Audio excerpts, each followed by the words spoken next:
What is going on, everybody? Welcome back to Meet the Critters podcast. We have a super awesome guest tonight. We're going to pull him up in a minute. So, stuff that's going on here. We've just been kind of chugging along. If you do follow the YouTube channel, you guys have seen that we are going to be getting out of beef cows. It's a little bittersweet, but financially, it's the smartest thing to do. But more than likely, we'll be keeping Nubs. He's the oldest one we have. He's going on a year and a half.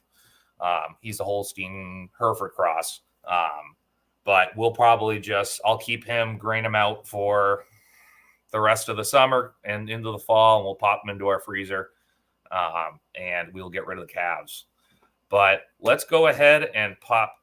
We have Troy McClung up from the Pastured Pig Podcast and Red Tool House on YouTube. So let's go ahead and bring him up. What's going on, Troy? Hey, Cal. Nothing much, man. How are you? I'm doing good. So I want to thank you publicly for coming on. I already thanked you before we got on. But to anyone who doesn't know, I know I've got a couple people in the audience that were super excited that I had you on. But for people who don't know who you are, who's Troy?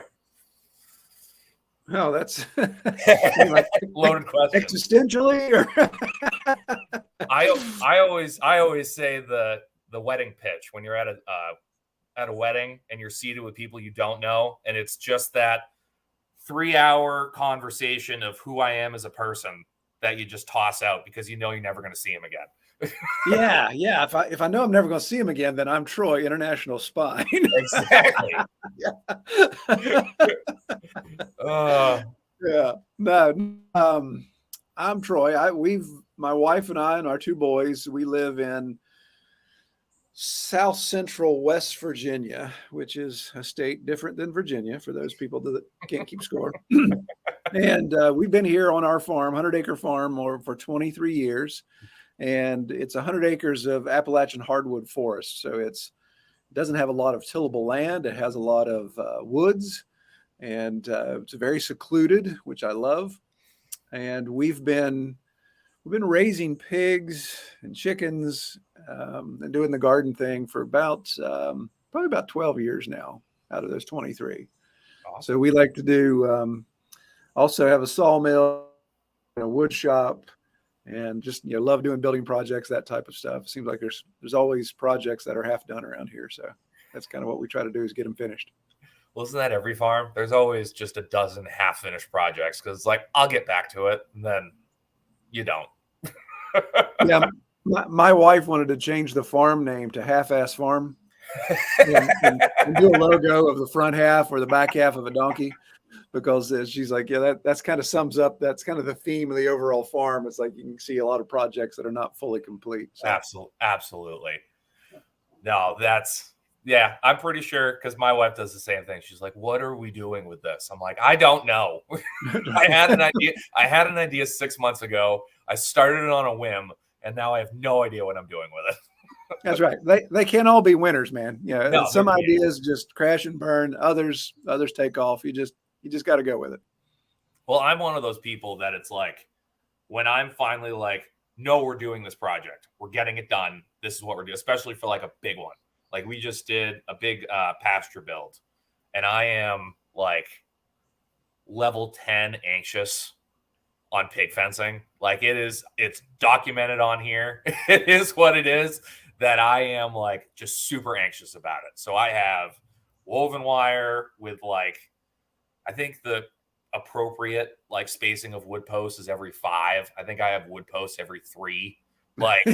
Yeah. and electric, double strand electric. So it was it was a big one. It was probably like a 3-acre pasture. So it was, but when I get to that point where I'm like, we're getting this done, I will put every spare second I can into doing that. Even if it's like, I have 10 minutes, I'm just going to go pick up the insulators off the ground. Right. So for those big projects, I'm great. But it's like the little random small ones that it's like, we don't have birds right now. And we made one of the stalls in the barn a chicken coop. Mm-hmm. I haven't had birds for probably over a year now. that coop's still not clean, or the stall next to it. And I walk past them every single day because it's just one of those like, no, I'm not going to devote the hour that it needs to be, even though I have the hour. I'm just going to go inside. But it's like, I can't do it. Right. Yeah. No, I know what you mean, man. There's some things you know are out there, and it's like, well, I'll get to that. It's not on fire yet, and unfortunately, that's how I do a lot of things. Okay, that's on fire. We got to put that fire out. So let's go work on that today. Well, the nice thing about it is, if you wait till it's on fire, your wife can't really get mad in the moment that the fact you have to go out and spend the day and a half doing it, because you have to do it. If she thinks about it, she's going to be like, dumbass, I should have done this 6 months ago and it wouldn't have gotten to this point. But you got that tiny bit of cover of like, oh, I have to do this now. Yeah, exactly. Speaking of that pasture, I used your insulator design for the electric on that. You put out the video of using was it 1/2 inch or 3/4? I don't remember now. I use 1/2 inch. Yeah, I use the cheapest out there. For putting in the insulators for electric for pigs, and I will never do anything different. That was awesome. Absolutely genius. And for those, I did a little video on it, and Troy has another video on it on his page. It's essentially 3 foot long electrical conduit, and you buy the screw in insulators with the little piece that slides in and holds the wire in, and you use self-tapping screws in the electrical conduit and just hammer that into the ground. And it is solid. Like, it is. As the first time I ran a line on it, I was like, what have I been doing this entire time? Yeah, I love those insulators. And those, like you said, they have the little pin in them. So it's a little retaining pin. And the reason why I switched to those years ago was the white-tailed deer here are just so bad that we had to go from 17 gauge wire on all of our electric down to the 14 gauge because they would just blow through the 17 gauge and break it. The 14 gauge, it can handle it more, so they don't break it. But what they were doing was just, they would hit the wire at full gallop, and they'd end up snapping off, the yellow insulators, the Dare ones that stick out further. They're breaking those off, 4 or 5 down the row.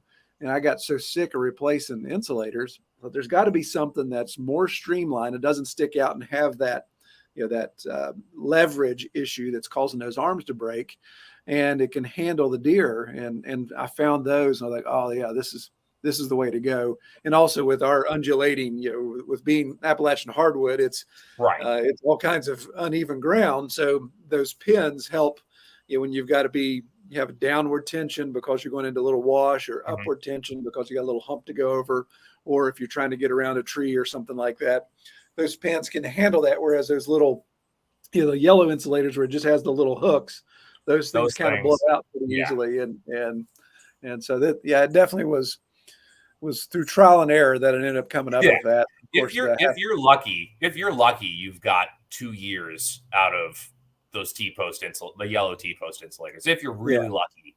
Exactly. Like this winter we had a deer blow through the paddock that my wife's horse is in. Now it's just one big one, but it was separated into 2, and I had shut the back paddock off over the winter because I was like, nothing's in there. I'm not going to put anything there.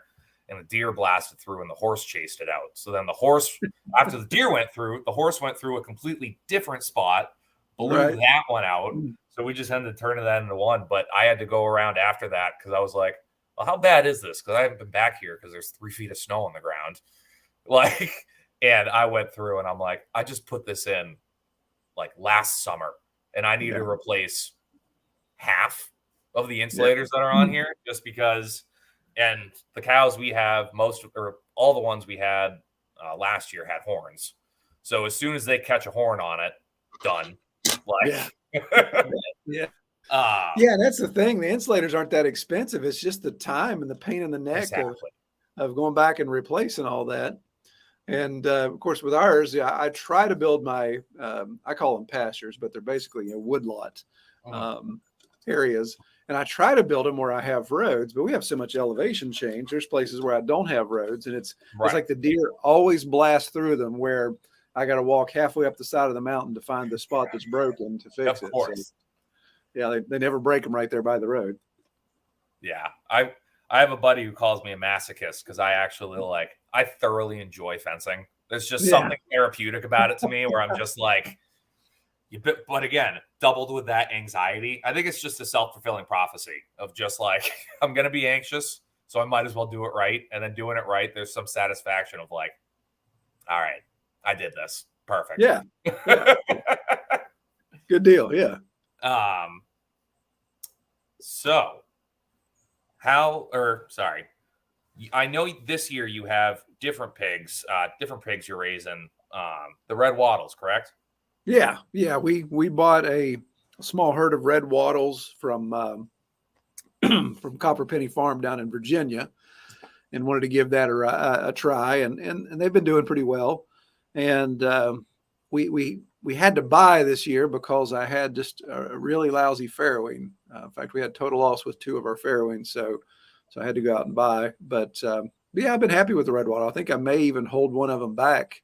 Got one gilt that has really good conformation. Probably hold her back and maybe move her into the breeding stock, because I'd be curious to see what a red wattle large black cross looks like. That's awesome. Yeah. And I definitely understand now I do. I know we were in contact. I think it was right before I went on your show when you had that farrowing incident. Yeah. Yeah. We had to put down our boar. I basically just shot our breeding operation in the head, unfortunately. Yeah. Because I know we had talked about it on your show. I was kind of going out of the box on how I was looking to breed stuff to kind of breed a cold weather tolerant or more cold weather tolerant pig. And I had got a hold of a really, really nice Ossabaw Island Hog Mangalitsa boar. And he was awesome. And I have a gilt out there who's pregnant with his piglets now, which I am super pumped about. But awesome. Yeah. He ended up getting impacted and had an infection, and I was like, well, there goes that. Never a dull moment. Yeah, exactly. Yeah, that gets frustrating. Yeah, we've had some interesting stories in the last. I think I've had pigs. We started with chickens. So that was 12 years ago. I think I've had pigs about 10 years now, and probably one of the most interesting, unexpected deaths on the farm was. My brother's farm is just about 20 minutes away, and he came over one time. He was cutting some trees down. He wanted to get a couple to take to his mill and mill at his place. And so, we got 5 acres of woodlot that these pigs are on. At that time, I had a group of about 20 pigs, and they were Duroc Hampshire mix, and they were probably less than a month away from being ready to go to the process. They were good sized pigs. And of course, they're up on top of the side of the mountain, doing their thing. My brother's down here by the creek, and he's dropping this decent size poplar tree. And so he's looking around. Are any of your pigs around? No, we're good. So just as that tree starts to come down, that whole herd comes tearing down off the mountain. Oh. And they run right past where that tree is going to fall. Well, it was like a Bugs Bunny cartoon, man. All those things go running. The last one didn't make it. That tree cracked him right across the back, and he walked it off. I was looking. I was like, okay, wow. I can't believe that he was able to do that. But he got up and walked around, and I checked on him that evening. He was fine. Next morning, I couldn't find him. Couldn't find him anywhere. And it took me a while. He had actually rolled. We have these little watersheds. So it was like a little ravine. Yeah. And he had rolled down into a ravine and gotten wedged behind a log. And I think he had some internal injuries that caught up with him that night. So by the time I found him, it was 24 hours later. And of course, couldn't do anything with him. I wouldn't want to anyway. That's tough. Yeah. And but that was bad. Yeah, the hard part with pigs is it's like they're prey animals, so they're holding in everything they possibly can of illness or whatever until it's almost too late. Right, yeah. That's the frustrating thing. It's like usually you can see kind of what's wrong with this. With my boar, at least, it was 2 days. Within 2 days, he went from being a champ, doing his thing, and then dead. It's like, wow, that was quick. Yeah. They're resilient until they're not. I mean, yeah, exactly. I got someone asking what part of West Virginia. We are 20 minutes southwest of Charleston, West Virginia, the capital of the state. Awesome. I know there's another person in a couple of the Telegram groups I am. What's the name of their bed and breakfast? Holstein House. I know I know she mentioned she was fairly close to you. Oh, yeah? Yeah. But they're great. They're great people. Cool. But yeah, so what kind of like pushed you into raising your own livestock? Well, yeah, it was interesting. So, like I said, we've been on the property for 23 years, and I'm a West Virginia native, but my wife and I moved to Florida after college, and because we thought, typical West Virginia thing, it was one of those deals where it didn't seem like there's a lot of opportunity for college graduates, and so we moved to Florida, did that for a while, and lived in Orlando, and man, I had my fill of city life so quick. Mm-hmm. So we moved back, and I told my wife, I said, well, if we're going to move back home, I don't want to live in town. I want to live out rural. So we found this land, long story short. So it was just one of those deals where I just wanted to have land and just get away from people, because I just like being outside. And I didn't grow up on a farm. I grew up rural, but I didn't grow up on a farm or anything like that, and had no desire to do a garden and farm animals and all that type of stuff.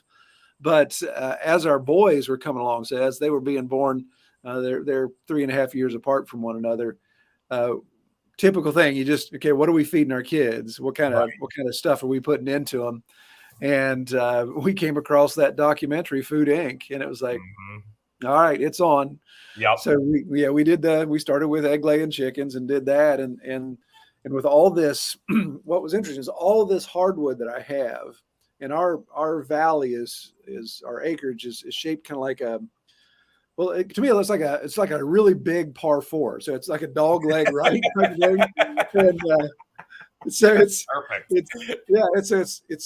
It's a watershed. So it's a valley. So everything drains into it that we own. So we own the ridge all the way around, and it's just all covered in trees. Out of 100 acres, there were maybe 2 acres that actually would be grass that you would mow.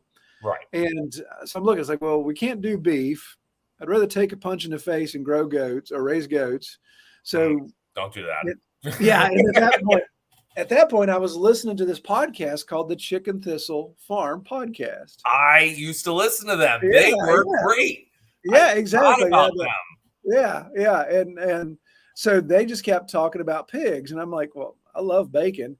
But the thing that really intrigued me was when I started doing the research, is like, wow, electric fence is cheap when it comes comparing to, what you would need for cattle, what you need for goats, nothing's going to keep a goat in.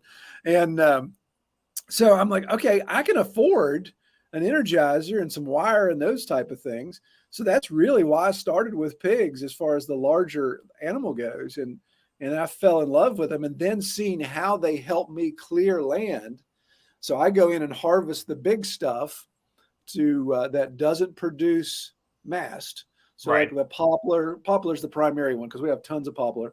So I go and harvest the poplar. I put it on the mill. I use it for building, and I leave behind the oaks, the hickory, the walnut, and the beech, and open up the canopy enough that grass starts growing. Well, the pigs come in, eat under all the underbrush, of course, and then all that mass producing trees.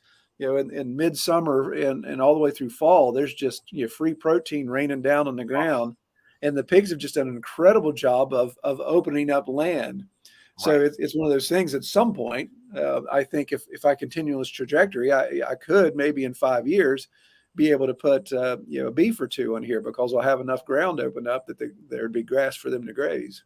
That's awesome, and it's something I love about just doing this podcast and but listening to people like your podcast and stuff like that.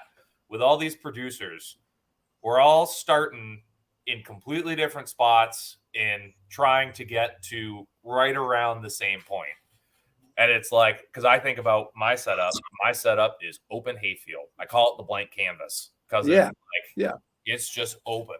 But the field has gone to crap and I haven't gotten a really good yield off it yet. And like I said at the top, we're going to be selling our beef just because financially in this climate, it's not worth keeping. It's not cost effective to raise 3 beef for like you and to sell. It's just not, unless you have a really, really, really good setup. So I've thought about, all right, cool. I'm going to add probably one more strand of electric to the cow pasture and break it up into a bunch of smaller pastures. And we're going to start moving pigs through, probably plant some red oaks or something out in there, let them grow over time, and do the silvo pasture backwards. Yeah. It's already clear. Now I'm trying to put trees on it. And it's funny you say that, because that's what I ran into when I started researching silvopasture. I was researching from sources that were like you. They had the blank canvas, and they're like, okay, we're going to do this alleyway system. I think Greg Judy does it as well. The alleyway system where you're going to plant the protein producers, and then even some fodder trees in between, and you have all this system set up. And I'm like, wow, okay, well, what do you do when you're going the opposite? You're trying to clear stuff out, and discovered that, that's really, to me, it seems like, okay, everything I studied, what we're doing is the backwards course. It's, instead of that's true. planting stuff in the ground, we're actually taking stuff away. And I've been trying to be, I'm not a tree hugger by any means, but I recognize the responsibility of being good stewards of what I've been blessed with. So I don't want to just chop a tree down and light it on fire and that be the case. So the mill, I've got a wood chipper on the tractor, because we use tons and tons of wood chips for the garden, for the chickens, even sometimes for the pigs in the sacrificial area in the wintertime. And of course, firewood if we have a need there. So it's one of those things. If I'm going to take a tree, then I want to make sure that I've got everything in place, or at least I have a use for 90% of that tree. And we even love chipping stuff. Like, I love chipping stuff when it's green and you got all the leaves and things, because when I put that into our chicken run, then that gives them extra scratching and all that. And of course, that if you just have a standalone pile of wood chips from green, then it's already kicking. It's already got the compost going, because there's so much green material in there with that carbon. It just, those suckers get hot quick. So no, it's perfect. And it's all about using everything. And that, I think that pretty much sums up a lot of this lifestyle to begin with. If you're going to be successful at it, at least, because it's like, you can cut down that tree and just probably get some firewood. All right, cool. Or you could do what you've done. And it's like, you've got a pretty successful like sawmill operation where you're putting out decent lumber and that you can then use for more farm projects. And nobody thinks about how much work it is to actually do it the really right way. They're like, oh, this is the right way to do it. It's like, technically that's the right way to do it. But if it's the real right way, you've figured out what you're doing with all of the rest of the waste material. There's no waste. Yeah. You can do something with it. Yeah. And like you said, just seeing what fits your farm and your situation. You may discover that, I can go through the hassle of buying a wood chipper and do all that type of stuff, but maybe there's, an arborist right beside you, and that dude's got tons of free chips he's trying to get rid of. And so it may not be cost effective to do that. And somebody said biochar. Yeah, I see the bio. Yeah, we've got several videos actually on biochar. That's awesome. That's huge as well. Because I make charcoal. I make lump coal for my smoker, because obviously we smoke our pork. But then stuff that's not what I consider smoke worthy. So like a lot of the poplar tops and stuff. Then I will go ahead and use that for biochar as well. And man, you talk about biochar in your chicken run, and then biochar, like when you would burn a small brush pile. I don't know if you've run it. Well, you don't have a lot of brush, but you burn a small brush pile in your pig pasture. Right. Once that fire goes down and it goes cold enough. They're in it. Oh, they are. Yeah, exactly. They're all over it.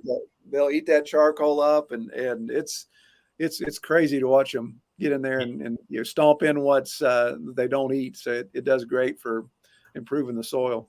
Yeah, I'm slowly dipping my toes into the biochar thing. I've already jumped headfirst into so much to get to this point. I'm like, I need a minute to like compose myself and do a little more research and figure it all out.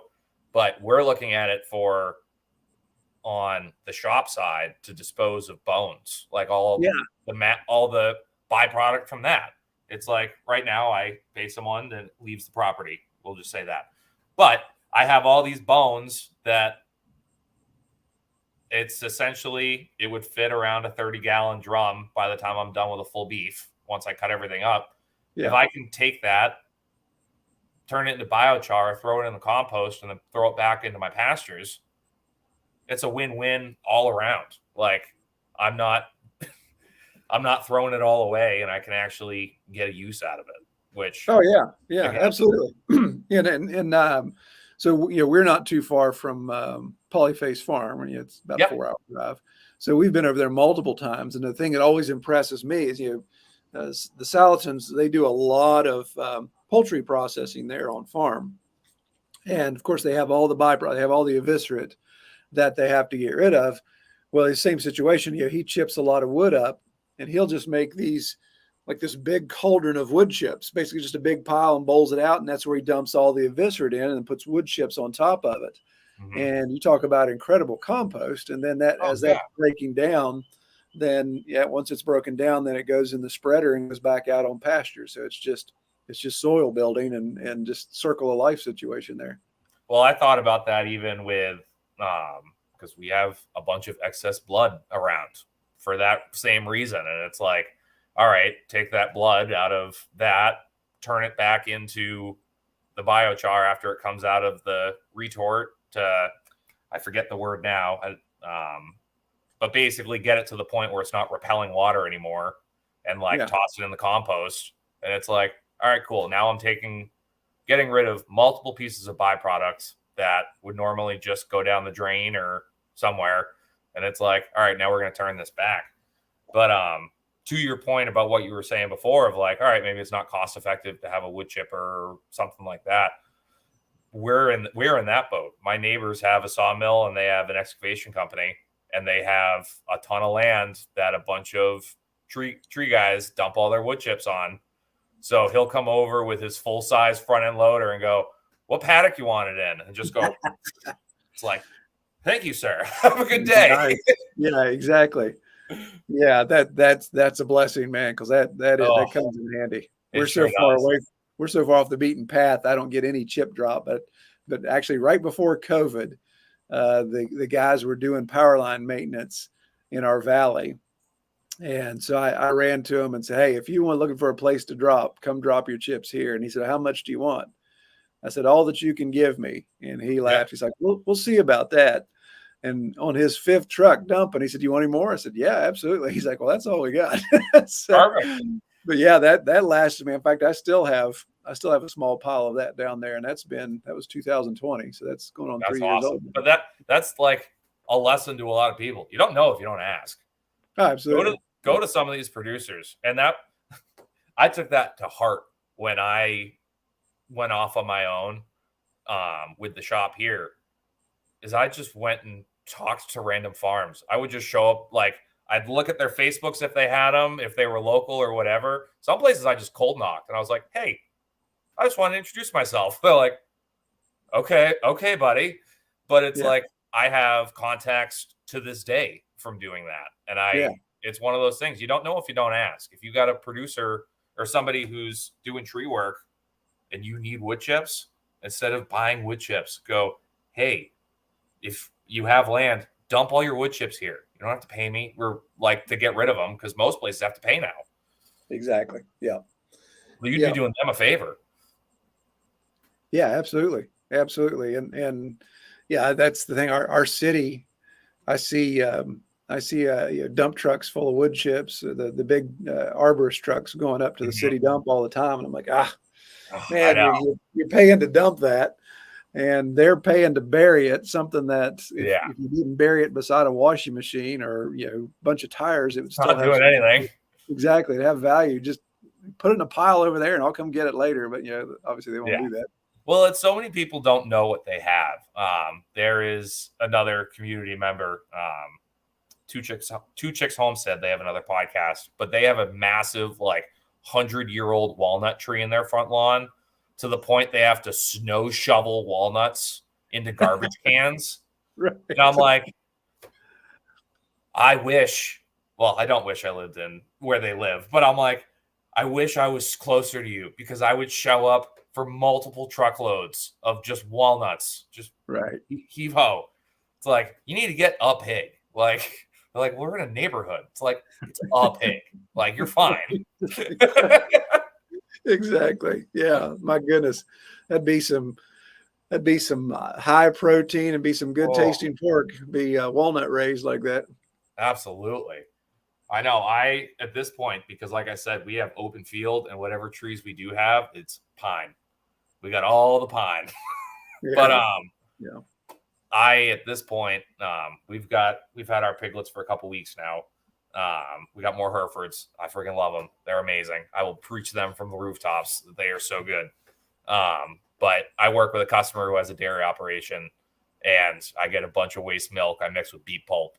That way I know that they're getting all of it. It's not just soaking into the ground, a little extra fiber on it. But I usually try to give them, I'm going to start trying to give them, now that they're a little bit older, probably like 5 to 10 gallons a week of just like, here you go. That's great. Yeah. I mean, just having those resources at your disposal. Again, it's so unique for each farm, but man, just finding that stuff, like you say, just going around and knocking on doors and just seeing, hey, it looks like you've got a byproduct here that I could use. Can I take it off your hands, or can we barter? Can we trade something? The worst they're going to say is no. Yeah, exactly. But that's what I've learned at this point. It's like, you're not going to get anywhere without a community on this. And that community doesn't mean they have to like come to Thanksgiving dinner. It has to go, they know your name and know you're supposed to pick this up on Tuesday every week. Like, yeah. Well, it's like I don't own a livestock trailer, and I'm not planning on buying one anytime soon. And it's because my neighbor, he has one, and he transports livestock maybe twice a year. And so we just work out a deal where when I use a livestock trailer, then obviously you return it clean, but I'll look and see if there's any maintenance work that needs to be done on it. Right. Like I've done some undercoating work on it. I've replaced some lights and done those type of things, because it's just, hey, when I got it, I'll do some things to keep it on the road. And then he gets a trailer back that's better than he got it. So it just keeps that warm, fuzzy feeling. It's like, okay, yeah, he's not going to tear my stuff up. In fact, he's going to make it better by the time it gets back. Right. No, and that's huge, and it's super important. And I don't think it's talked about enough. I think a lot of people are like, nope, we're going to be self-sufficient. That means no. Right. And it's like, then you're not going to be self-sufficient. I promise you. Like, you might be self-sufficient from going to the grocery store sometimes, but you're never truly going to be on your own, because to be on your own, you need to have like a solid 10 people behind you that support you and help you in some way, like directly. Yeah. We weren't made to be isolated and be hermits. We were made to live in some sort of community, and that's the thing. It starts with your neighbors, and especially if you've got neighbors with like-minded hobbies and things. You can say, hey, I'm really good at growing peppers, and you're really good at growing corn. What if you raised more corn, and I'll raise more peppers, and we'll just do a swap at the end of the season? No, that's huge. Sorry, dogs piss me off. No, that's absolutely huge. And it's like, people don't think about barter as a solid like way to get business done these days, and they really should. Yeah, absolutely. Like, it's especially in a small, like, I'm in a very small town where I get a lot of stuff done on barters, and it's like either through the farm or through the shop. I'm just like, all right, cool. I need firewood. Your cow's getting done. Perfect. Yep. And it creates less of a paper trail, if you know what I mean. It sure does. You're talking to the guy that has what is it? 7 foot by 5 foot by 8 foot tall smokehouse screwed to a snowmobile trailer, so they can't get me on taxes for a standing structure. I know all about that. That's awesome. Yeah, very good, very good. Yeah, a buddy of mine used to own a car wash, a coin car wash, and he would send his wife to the grocery store with potato sack full of quarters. That's how we get cash moved around. He said, "Go to the store, buy some food, but here you got to take all these quarters." Oh, that's awful. Yeah, she didn't like him too much when he. No, I was gonna say that's borderline, almost not worth it. Just the embarrassment of walking in with a sack, so probably $50 in quarters. Yeah, which was great because what made that story even better was she's a lovely lady, but she's from Columbia. So in central West Virginia, you've got this pretty Latino lady that doesn't speak very good English, or had an accent. She was really shows up with a bag of quarters. Exactly, shows up with a bag of quarters, and the typical West Virginia natives kind of like, what's going on here? What's happening here? Oh, that's so funny. Because in my head, it immediately goes to all the cartoon tropes of like the old lady. Oh, let me count my coins. Yeah, exactly. Right, that makes it even better. Oh, God. So what new stuff are you thinking of adding? Or is there anything you're adding? Or are you just kind of settling in for a moment? Well, we're looking at, it's not necessarily adding to the farm right now. We're probably going to scale up some. In fact, about 2 years ago, I was about ready to be done with it all. I was going to be done. Well, they'll be done with the pigs because we were pigs commercially, because we were just running out of processor options. Mm-hmm. Our last processor gave up his USDA. Then he was state inspected still, so at least I get stuff done. But then he stopped running his smokehouse because he said, I'm just having too much. You know this better than I do. There's when it comes out of the smokehouse, it has to cool off to a certain temperature to a certain amount of time or something like that. So it's not worth it. Something stupid. From a producer side, it's not worth it. But I completely understand why it is. Yeah. So he's losing money on that. So he said, I'm not going to do any of that. And I was like, well, I can't bring you pigs if you're not going to do bacon and hams. It's kind of, people don't buy pigs if they don't get bacon. So I'm like, okay, that's the last processor. Otherwise, I got to go out of state, and I'm just not transporting pigs that far. Well, fortunately, there was one that opened up in our capital, and it is fantastic. Awesome. I had 6 beef done there earlier this year, and did a fantastic job. Very professional, USDA, all of that. So the fact that that's in, and it's backed by several large businesses. So I think it's going to be here to stay. It's not a good old boy situation. So with that being in place, we're starting to ramp back up on our pork. Well, I'm looking at putting together a co-op with some other farms here in the valley or in the county, and we're going to start, because my day job is a marketing company, so I have that marketing experience. We're going to start target marketing into key demographic areas in town and offering weekly deliveries. So that's actually going to launch here. Yeah, it's going to launch in a week. So we're keeping our fingers crossed that it goes, but I've got some direct mail going out, got some digital advertising that's going to hit, got the website built so they can do online orders and all that type of stuff. And then my boys will be doing the Saturday morning deliveries to these areas, text confirmations, all that type of stuff. So we're trying to use technology there, but we'll be doing the pork, the poultry, and the eggs. And then, of course, cottage laws in West Virginia are very relaxed now. So my son, he loves to bake, so he's going to be doing some baked goods and things. And I've got 2 beef producers now. I've got a maple syrup producer. His farm is actually just over the ridge from mine. So he's got tons and tons of maple syrup products. I have a guy that next spring will be strawberries. And I think I've got one more that's going to be a honey producer. So we're trying to do that. Yeah, put together that co-op where we've got all these different products, and then we'll just see how that goes. So, hopefully here in 3 months, it'll be a success and it won't make a big sucking sound like it's making right now. I totally understand. It's the worst feeling of just like all the money's going out and nothing's coming in. I've never, God, you wouldn't believe it, man. It's just, it's like somebody calls like, oh yeah, this ended up being this much. It's like, what's new, man? Because everybody has called and said, I need more money. I need more money. It's like, yeah. All right.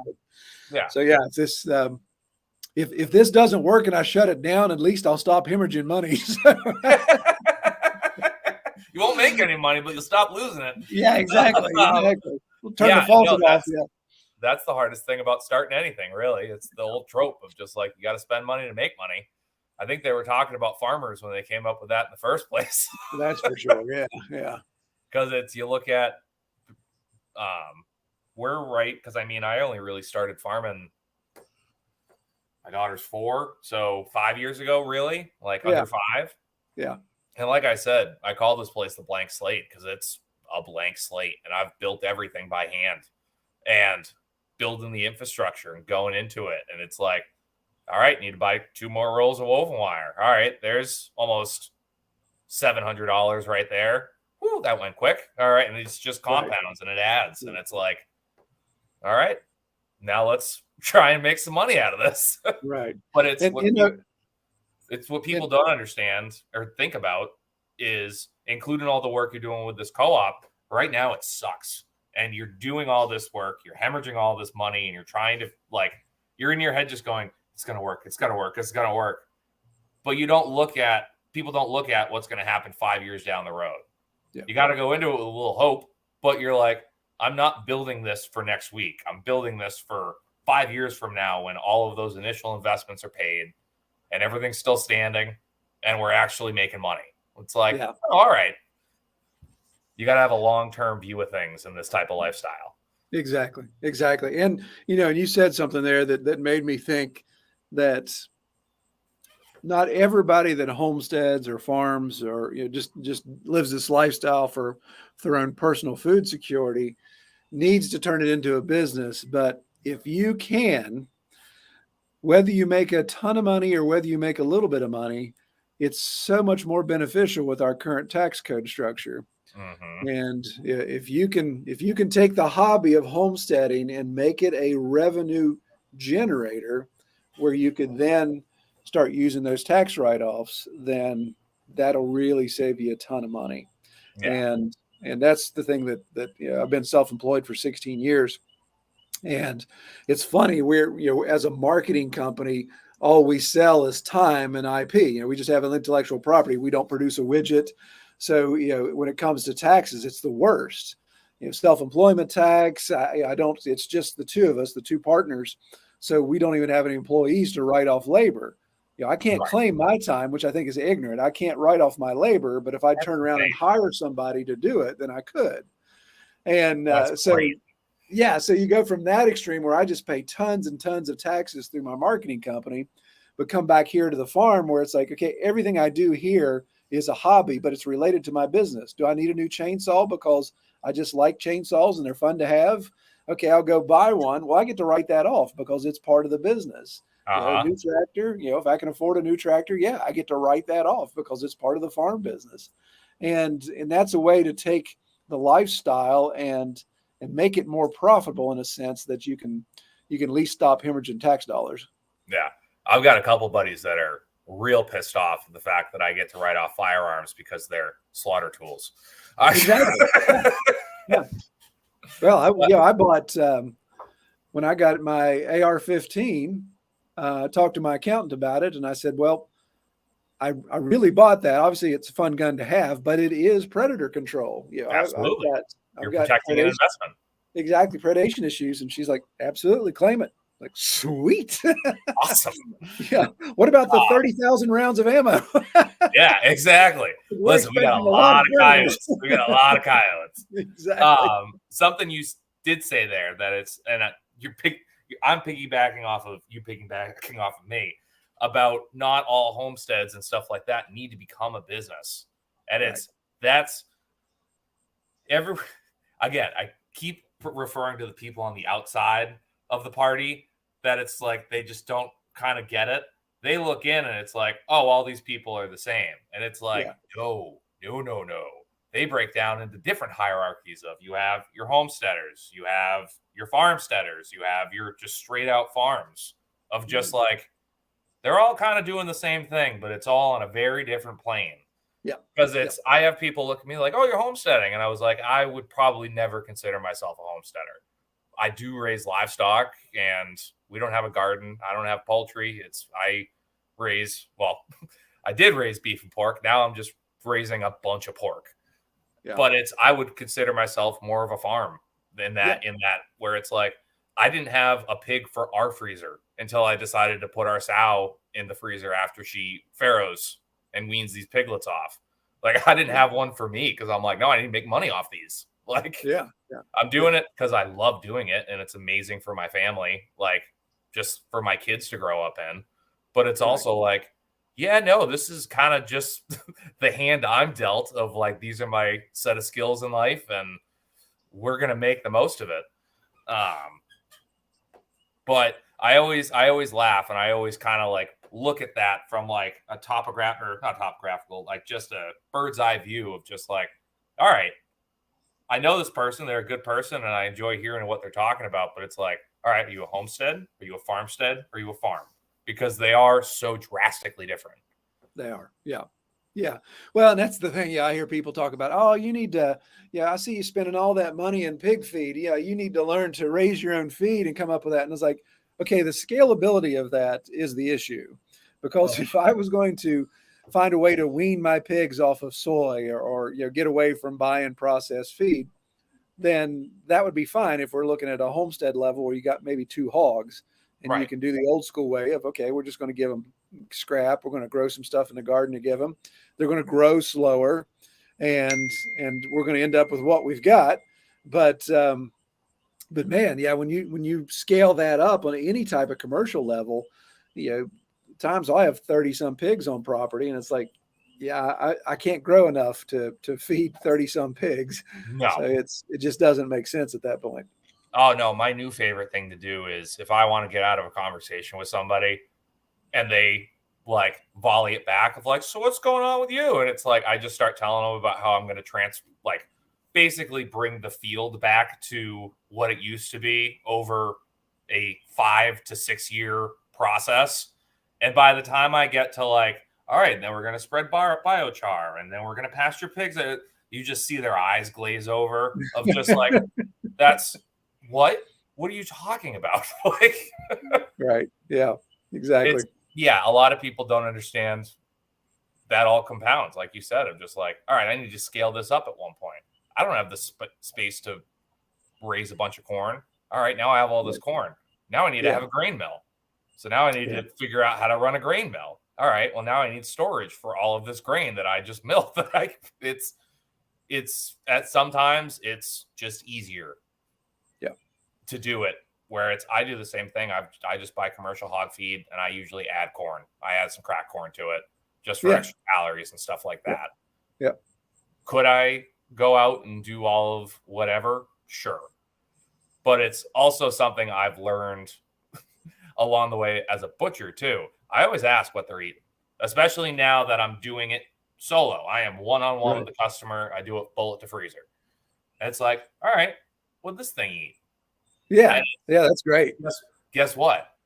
The ones that are eating corn and soy and commercial hog feed on a more regular basis, they usually come out better. Like with a little bit of pasturing there too, they come out the best. This one kills me. I had a woman call me. She called me 10 months before the appointment.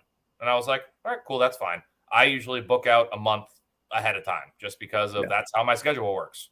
Like me and my wife swap off when we work, and I don't want to like put anyone's 6 months. This is going to be the exact date that's not how it works. I got 2 kids and I work from home. Nope. She called me 10 months out, and I'm like, all right, cool. And then it immediately just went downhill of like, oh, we're shipping out this feed that's organic and this, that, and the other thing from California, and we sing them opera every night and tuck them in with a blanket kind of thing. It was like, okay, awesome. Can't wait. Because I already knew what this was going to be. So she reaches out again about a month or 2 months before. I go through the whole thing. An hour conversation, both phone calls. And I'm like, okay, cool. Perfect. Here's your date. These things show up. They're Yorkshires, which I don't have a problem with. I've raised them. They do exactly what they are meant to do. Right. Yeah. When they get food, like they raise these things on whatever organic grain from California this was, in organic vegetables. And I was like, okay. And I was keeping my composure, being very professional the entire time. And she looks at me and goes, so what about the bacon? And I just turned and I went, there is no bacon. And she's exactly. Like, you mean you don't smoke? I mean, no, ma'am, there's no bacon on this pig. And what do you mean? And I got in there with them and I'm like, bacon comes from the bellies. This is at the time, I think it was a 9-month-old Yorkshire. Yeah. It hung at 105 pounds. Like if I remember. Oh my goodness. Yeah, like there's no bacon on this. I think I ended up leaving the ribs on, the spare ribs on, and being like, you got some real thick spare ribs here. So, but yeah, no, feed is, if you want to get into an argument online, you start talking pig feed. Whoo, that's a whole thing. It is, and it's people get wrapped around the axle on something. It's like you can't have it all. You can't be self-sufficient on your feed and have a huge herd. You can't be, all of these alternate sources and not run into vitamin deficiencies and all those type of things. There's a reason why when I go to my feed mill and I buy pig feed in a 100-pound sack, that the ingredients list is that long, because it's been formulated over the years to produce the best. It's and then.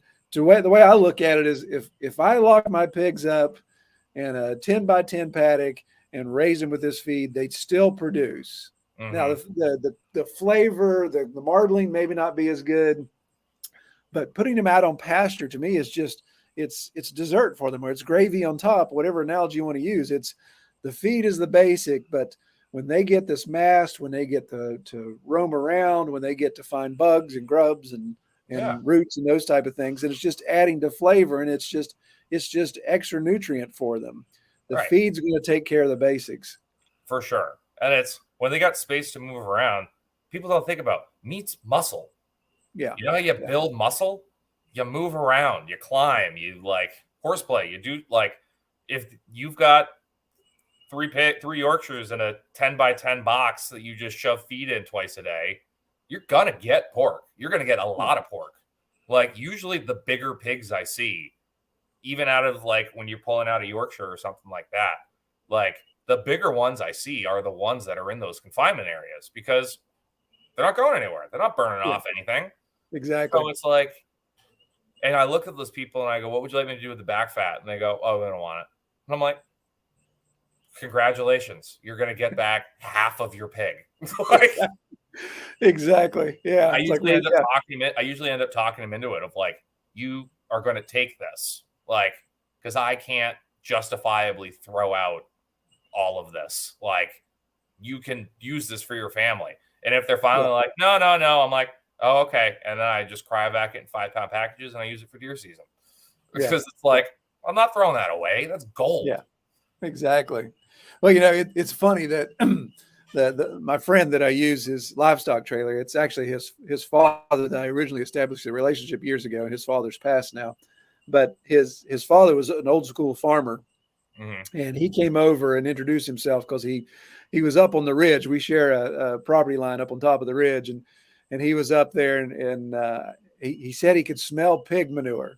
And he's like, I know that smell, and nobody around here has got pigs. So he came over the valley and introduced himself to me, and of course I had piglets at that time. Piglets were just kind of running around in front of my workshop because they were still nursing, and I just let him go into the electric because they won't go too far from the sow. Yeah. And he's like, look at all these piglets. It's hilarious. He said, well, why don't you have them locked up somewhere? I was like, oh no, we do them on pasture and everything. He's like, well, that's not going to be good. They're going to run all their weight off and everything. But so yeah, we agreed to disagree, but became really good friends. And he taught me a lot of things.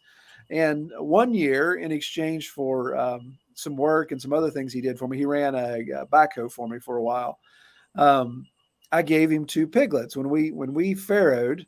I think I had 2 farrow. We had a really good litter, and I gave him his choice of 2.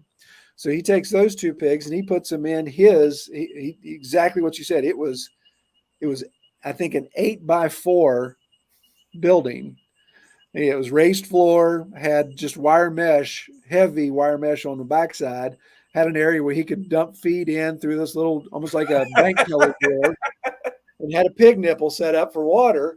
And then it had a section where it was raised so he could spray the manure out of it. Mm-hmm. And he raised those pigs that way as I was raising mine on pasture. And we had the same processing date because it was just, hey, he's got the trailer. We'll load everybody's up. We'll tag his 2 and we'll tag mine. And then we'll just see how it comes out. And yeah, I was trying to think because this has been years ago, but I think he was only maybe 20 pounds heavier hanging. Right. But when we got to pork chops, I said, do me a favor. I'm going to bring over a pack of pork chops. Get out yours and let's just look at them. And we laid them out on the table and he's like, now these are the same breed. Yeah. And wow, why does yours look so different? It's like, well, it's because of the way we raised them. The marbling, it's the color. Exactly. It's all of it. The color was dramatic. I mean, you could see it was just like, but this looks like the same cut. It's like, yeah, these are rib chops. It's the exact same cut, exact same breed, exact same age pig. Well, it's like I think about it. It's like the original paddock we had was probably 1.5 acres ish, but it was enough space for them to really move around. And we had like 9. Like I jumped right in head first, and I had my Herefords, and then I picked up some Yorkies, just some Yorkshires and a mixed breed from some like essentially puppy mill situation, which I will never do again. But again, I've cut up. It has to be close to 1,000, if not more, like pigs locally raised in New Hampshire at this point. Like, so I've seen the spectrum, and I put those Yorkshires through, and I was like, oh, okay. All right. This all makes sense now. Like they were just, the color on them was fantastic. It was like nothing that I had ever seen of like, oh, all right, there's something to this. Like it makes sense. Because I mean, I wouldn't have done it if I didn't think so. But I also am one of those people, I don't want to put a pig in a 10x10 box. That's no way for anything to live. Like if I'm going to eat this, I don't want it just in its own shed. Like I want it to move around and be able to experience life kind of thing. Yeah. But yeah, absolutely. So we're coming up on an hour here. What I like to do is just kind of like, what is the little tip or trick that you want to toss out for people? Ooh, that's a good one. Well, I don't consider myself a permaculturalist. I've never had my PDC or anything like that, but I've really, really studied a lot of that. And what I've discovered over the time is, this one principle called function stacking. And it's basically just, get as much out of something as you can, or get multiple things done in one action. And that's what we've really embraced. So I mentioned already the trees, how, I'm opening up pasture so I can get more grass growing. So I'm removing trees that are less desirable for the pasture, but more desirable for my mill. So then I can sawmill boards for building projects or woodworking down in our wood shop. And, the treetops go to the chipper to be chipped for making compost or making wood chips for the chickens, which then turn it into compost. And then, anything in between is either biochar or firewood. And that I try to apply to everything. So find a way to make. So like just here this week, well, no, it's been several weeks. I think I mentioned it in one of my videos where we have a really steep slope and I'm sitting out on the front porch so I can enjoy my pipe. But the pigs, I don't know if the mic's picking them up, but the pigs are just over the hill past my driveway, and they're literally on like 60-degree slope right now, and it's all wooded. But where that wood edge comes up to our driveway, it's gotten thick with poison ivy and multiflora rose and autumn olive and all that type of stuff that just grows overnight. So what I do is in the evenings I soak and ferment our pig feed. Mm-hmm. So it looks like oatmeal. So what I do is I bring it up, and if there's a big multiflora rose bush or a big autumn olive or something on the inside of that, it goes right in the center of that. And of course, the pigs, they don't call it pigskin for nothing, man. They just dive right into that. They'll eat every bit of feed, and I'll come down, and if that multiflora rose bush isn't uprooted, it's so laid over where I can just take my little pruners or a little handsaw and just cut that thing right off at the base and just let it tumbleweed over or pile it up for the chipper or whatever. And it's like, it's a function of having to feed the pigs, but feed them in a way that allows me to clear land in the same process, especially problematic stuff where I'm not going to dive in the middle of that multiflora rose bush and try to find a way to chop down the trunk and not get stuck full of briars in that situation. I'm going to let the pigs take care of it because their skin's a little thicker than mine. Exactly. No, and that is fantastic advice. And I think it's gonna be hard for some people to be super successful in doing this if you don't figure out a good way to do it, because there is only so much time in the day. And if you can set up a good setup to where one thing is taking care of 3 different problems, it's just a couple extra minutes of work to it, you're going to be able to save yourself so much time, energy, and you're going to have such a better product in the long run.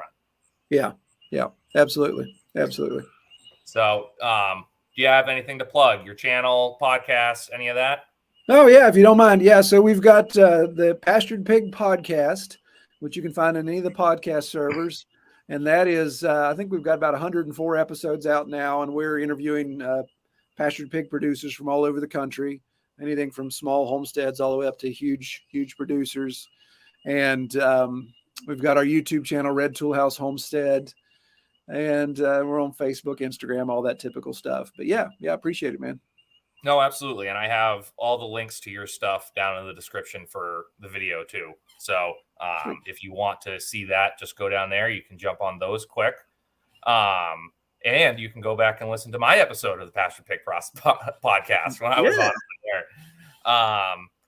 And for me, as always, everything is at Backwoods Butcher 603. That's Instagram, TikTok, YouTube. I am also on Nostr, and you can also stream this podcast on the Fountain app.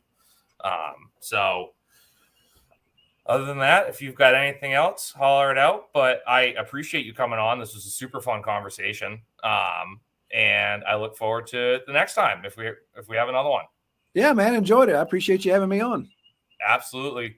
All right, guys. Have a great night. And I hope you guys got a chance to meet the critters.